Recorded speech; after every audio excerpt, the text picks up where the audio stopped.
मुल्क की हालत बहुत ख़राब है, पैसे नहीं है, इसलिए हम IMF से उधार लेने के बजाय उनके नुमाइंदे ही ले लेते हैं।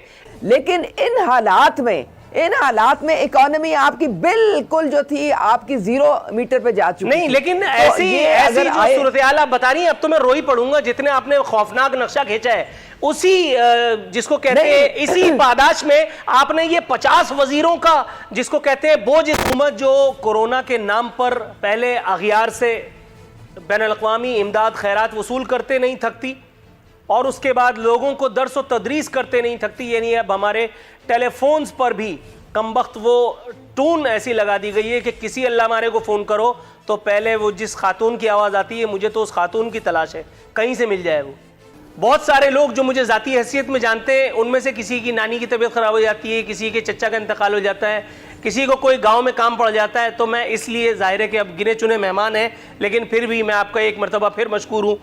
मैडम, ये मुझे बताइए, कोरोना बहुत खौफनाक मर्ज़ है, कोरोना की 3rd वेव आ चुकी है, हमने फ़लानी परवाज़ को बंद कर दिया और जो ठिकानी परवाज़ है उससे हम बैरूनी खैरात जो आएगी इमदाद के नाम पर, इंशाअल्लाह ताला वो भी हम दिन रात वसूल करेंगे और दिल जमई से वसूल करेंगे। और मसाजिद तो पूरी तरह बिल्कुल बंद नहीं हुई थी, उसमें SOPs के साथ। मैडम, मसाजिद में जो कुछ हुआ है मेरा ख्याल है आप जाते रहे थे। अगर करीब पास में कोई आदमी मस्जिद जाता तो आपको यकीनन बताता कि मसाजिद में जो पुलिस और रेंजर्स ने गुल खिलाया है, बाकायदा वीडियोस तक ऑन एयर हुई है, मैंने अपने प्रोग्राम में चलाई है। रेंजर्स वाले बाकायदा लोगों पर तशद्दुद करते पाए गए यहाँ इस एक शहर में। उन रेंजर्स वालों की बात कर रहा हूं मैं जिनका दहशतगर्दों पे कोई बस नहीं चलता, वो अपने आप को क्रैकर हमलों से नहीं बचा पा रहे हैं, उन्हीं रेंजर्स वालों की मैं बात कर रहा हूं। आप मेरे ख्याल है you are severely badly mistaken, थोड़ा सा तवक्कुफ कीजिएगा, मैं आपकी तरफ आता हूं, कुछ और मेहमान शरीक गुफ्तगू है। मैडम, थोड़ा सा तवक्कुफ अगर आप फरमाएं। नदीम असगर कायरा साहब, सर कैसे हैं आप? जी अल्लाह का शुक्र है सर। मैं एक मरतबा फिर आपकी हिम्मत जसारत की दाद देता हूं कि आप मुझे जानते बूझते प्रोग्राम में शरीक हो रहे हैं। सर मुझे ये बताइएगा, असद उमर साहब को कराची में कोरोना बढ़ने पर तफक्कुर है, होना भी चाहिए, कह रहे हैं कि शादियां मत नहीं होनी चाहिए, शादियों की तकरीबात नहीं होनी चाहिए, यह भी ठीक है, हर शादीशुदा जो खुद डसा हुआ है वो दूसरों को कम से कम आगाही दे तो अच्छा लगता है कि ताकि उसके तजुर्बे से लोग फैजियाब हों।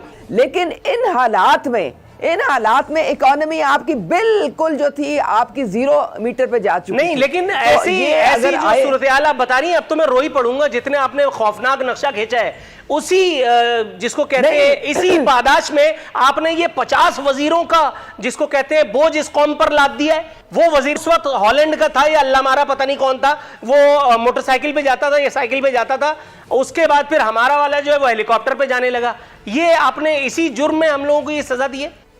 जनाब इमान, इस बात पर आपका तबसरा चाहूंगा कि सर मुल्क की हालत बहुत ख़राब है, पैसे नहीं है, इसलिए हम IMF से उधार लेने के बजाय उनके नुमाइंदे ही ले लेते हैं। एक को इधर रख देंगे और 2 को उधर रख देंगे, तो उसके बाद इंशाअल्लाह ताला मईशत की गाड़ी अच्छी चल जाएगी। कुछ फरमाइएगा।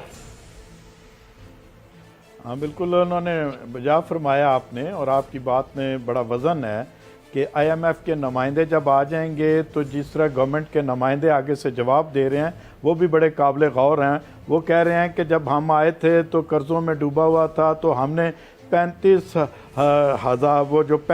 अरब डॉलर के कर्ज़े जो हैं वो वापस कर दिए और 45 अरब का कर्ज़ा जो है वो अभी भी मौजूद है। जिस तरह की आपने बात की है, तो ये तो चीज़ें साबित हो रही हैं कि जब IMF के नुमाइंदे यहाँ पर बैठे होंगे, इससे पेशतर भी हुआ है, वो गवर्नमेंटों में होता रहा, लेकिन जो इस नालायक गवर्नमेंट ने जिस तरह के नुमाइंदे बिठाए हैं, इनकी नालायकी की वजह से, जिनकी कमांड ना होने की वजह से वो लूट मार मची हुई है, जिसका अंदाज़ा अभी पूरी कौम देख रही है, बिजली की सूरत में भी देख रही है, चीनी, आटा, ये सारी चीज़ें जो है, सारा का सारा बोझ जो है वो आवाम के ऊपर है। लेकिन इमरान खान साहब एक ही रट लगाए हुए हैं और उनके नुमाइंदे जो हैं वो एक ही बात कहने पर हैं, NRO नहीं देंगे, ये नहीं करेंगे, वो नहीं करेंगे। लेकिन हमारी बदकिस्मती ये है कि हमारे मुल्क में IMF के नुमाइंदे अब बैठ गए हैं, इनको निकालना शायद आने वाली जो गवर्नमेंटें होंगी उनके लिए भी मुश्किल हो जाएगा। जब एक अदारे को उनके मुंह के साथ खून लगा देंगे तो वो कैसे चलेगा? इमरान खान साहब की नालायकी की वजह से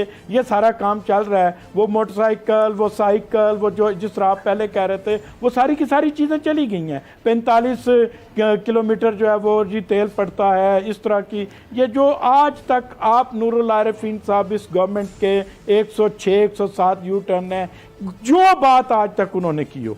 पाकिस्तान में बहुत सारे लीडरों को सुना है, हमारे लीडर भी बातें करते रहते हैं, मैं खुद भी करता रहता हूं, लेकिन खुदा की कसम ये पहला प्राइम मिनिस्टर है कि जिसकी मैं बातें सुनता हूं तो शर्म आती है कि काउंसलर लेवल का बंदा भी जब अपना 5 साल के टर्न्योर के बाद अवाम में जाता है तो यार लोगों में जाता है तो लोग उसको रोकते नहीं हैं। कहां वजीर आजम। थोड़ा सा सियासत में डिसेंसी का उनसर जो है वो रुखसत ना सिर्फ ये कि हो चला है बल्कि हो चुका है, ये अगर कहा जाए तो गलत ना होगा। अब उस एक बयान को ही देखिए जिसमें मुआवने खुसूसी पंजाब एक तरफ तो बिलावल साहब की तारीफ कर रही हैं कि उन्होंने जो एटम बम हम पे चलाना था वो उल्टा उन्होंने जो है वो अपने ही लोगों की तरफ चला दिया है। दूसरी जानिब आगे जो उन्होंने कहा है वो बड़ी एम्बेरसमेंट सी महसूस होती है इस एक बात को शेयर करना भी, लेकिन चूंकि ये आपकी बाकायदा उस्मान बुज़दार वसीम अकरम प्लस की मुशीर हैं तो इसलिए मैंने कहा मुआविन खुसूसी हैं, इसलिए मैंने कहा आपको बताता चलूँ। कह रही हैं मौलाना इक़्तिदार से दूरी का गम मना रहे हैं और जाली राजकुमारी मौलाना के कंधे पर सर रखकर आहें ले रही है, सिसकियाँ ले रही है। ज़रा तबसरा फरमाइएगा, काइंडली इसे जस्टिफाई करने की कोई कोशिश कीजिएगा मैडम। देखिए ये उनका बयान है, वो बेहतर जानती हैं कि उन्होंने क्यों दिया है। मेरे ख्याल में ये फिगरेटिवली वो कह रही होंगी कि एक दूसरे का वो अब सहारा ढूंढ रहे हैं। ये कोई लिटरली मेरे ख्याल में इसमें कोई ना वजन है ना उनको इस तरह की कोई बात जो है वजन तो कतई नहीं है, मैंने इसीलिए बयान को शामिल किया है। ये तो बात ठीक है आपकी, लेकिन हाँ, जिस अंदाज में आपने फरमाया ये बात उस अंदाज में भी की जा सकती थी, लेकिन जब कभी इस किस्म के बयानात आते हैं तो इस किस्म की जिम्मेदार शख्सियात की जानिब से क्यों आते हैं, ये हुस्न इत्तेफाक क्यों?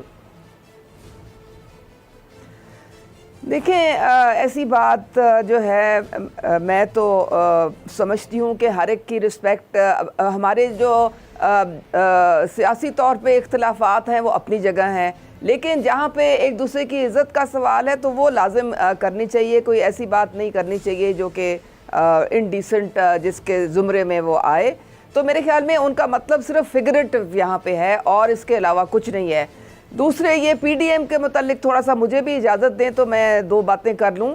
ये गैर फितरी एक इत्तेहाद था और अब किस्सा पारीना बन चुका है, क्योंकि आपने देख लिया है कि सेनेट में नून लीग ने भी अपोजिशन लीडर के लिए अपना बंदा खड़ा कर दिया है और पीपल्स पार्टी ने भी खड़ा कर दिया है। तो इन दोनों की जो राहें हैं वो जुदा हो गई हैं। पीडीएम जो अपने आप को 11 जमातों की कहती थी तहरीक, तो उसमें से 5 तो ऐसे हैं जो जिनके पास 1 सीट भी पार्लियामेंट में नहीं है। तो पता नहीं वो कौन से इस्तीफ़ों की बात कर रहे हैं। पीपल्स पार्टी अगर जो है वो इस्तीफ़ों की सियासत में बिलीव नहीं करती है, वो इन हाउस चेंज में बिलीव करती है। ये लोग उसमें बिलीव नहीं करते हैं, ये कहते हैं जी हमने तहरीक चलानी है, हमने सड़कों में आना है, हमने इस्तीफ़े देने। तो ये मामला अब ठप हो चुका है।